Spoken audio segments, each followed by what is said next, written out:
Alright, good morning class. So we have this sports marketing class, BBA batch, and it's very exciting batch.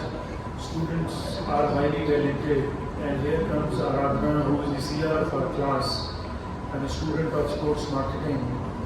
And today we are going to interview Aradhana on what she has learned with respect to the domain. So let us see how she handles her queries and gives the content to our audience for the domain called sports marketing. And she herself is a sports person and very good with respect to the domain and the content and the examples that she has taken throughout the semester.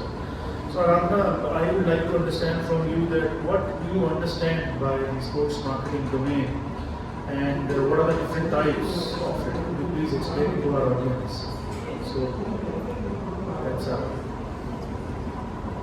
So hello everyone. Today I'll be telling about what I've learned throughout in my sports marketing. So if we talk about what is sports marketing, it is basically a very niche of marketing where we apply many marketing principles in the domain of sports. How we can market sports and how we can even use many sport platforms to market non-sports products as well. And it comes in two ways, marketing of sports as in marketing of IPL tickets or marketing of sports products. And when we say marketing through sports, it means that when we are marketing non-sports products, for example, if Coca-Cola sponsorship IPL event, so they are basically putting a lot of funding just to promote their product, that is Coke. So they are using a platform of sports to market a product that is not directly related to sports.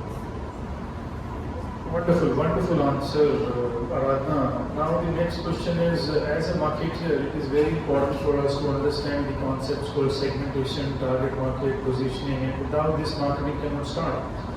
Every marketer has to be very clear whether what segment they are actually trying to serve in the market and what target market they have chosen, and ultimately the deals takes place through positioning. So how do we relate these concepts in sports marketing? Be very brief about that and to our audience. So SDP is a very important part when it comes to any form of marketing. When it comes to sport marketing, there are a lot of segments that we can target. For example, it can be based on demographics, it can be based on psychological, behavioral. For example, if we talk about the game sports, it might not appeal to people our age, 15, 16 years, like teenagers or even people in their young 20s. But it might appeal to a class where people are above the age of 40 or 50 because it is an elite game. And if we talk about the game of basketball, it is more appealing to youngsters. So that way we have to segment which segment we are focusing on. And then comes the next stage where we target based on either we do a very niche targeting, very focused targeting, or we do a very differentiated targeting. And then how we are positioning our event or positioning our products in the mind of the consumers that are our target consumers. Wonderful, wonderful, Aradhana. I'm really glad the way you have answered these queries and the kind of content you are using in an extemporary manner.